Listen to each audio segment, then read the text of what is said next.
আচ্ছা বলো তো, পৃথিবীর সবচেয়ে সুখী দেশ কোনটা?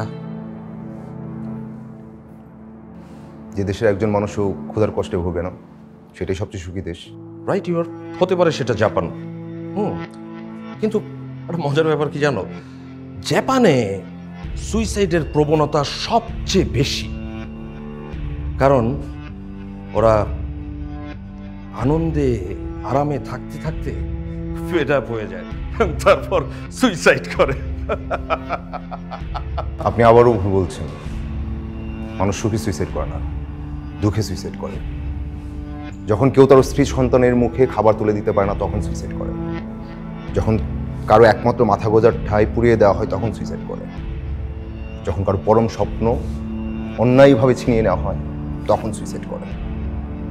তাহলে ব্যাপারটা কি দাঁড়ালো? কেউ খেতে পেয়েও সুইসাইড করছে, কেউ না পেয়েও সুইসাইড করছে। আপনি আমাকে কনফিউজ করছেন। আপনি আমাকে আপনার পোষা ওয়েটারদের মতো ব্রেন ওয়াশ করার চেষ্টা করছেন, তাই না? না না না না না না না।